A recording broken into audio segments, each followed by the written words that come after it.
এবার জেরুসালেম নির্বাচনের পথে।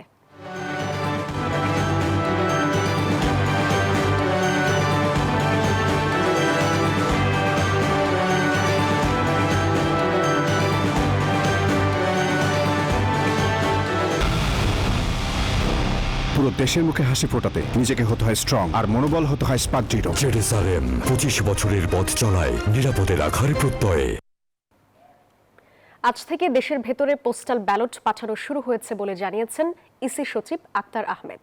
আচরণবিধি ভঙ্গ হলে নির্বাচন কমিশনে না এসে ইলেকটোরাল ইনকোয়ারি কমিটি বা রিটার্নিং কর্মকর্তার কাছে সরাসরি অভিযোগ করার আহ্বান জানান তিনি। সোমবার আগারগাঁওয়ে নির্বাচন কমিশন সচিবালয়ে এসব কথা বলেন তিনি। বলেন, কেন্দ্রের ফলাফল সময় মতো হলেও পোস্টাল ভোটের রেজাল্ট পেতে বেশি সময় লাগবে, তবে গণভোট ও জাতীয় ভোটের ফলাফল একসাথে দেয়া হবে বলে জানান তিনি।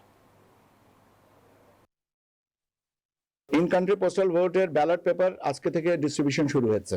আচরণবিধি ভঙ্গের বিষয়টা আপনারা electoral enquiry and adjudication committee আছে তাদেরকে বলেন, আপনারা বলেন, রিটার্নিং অফিসারের কাছে বলেন, with a copy to us.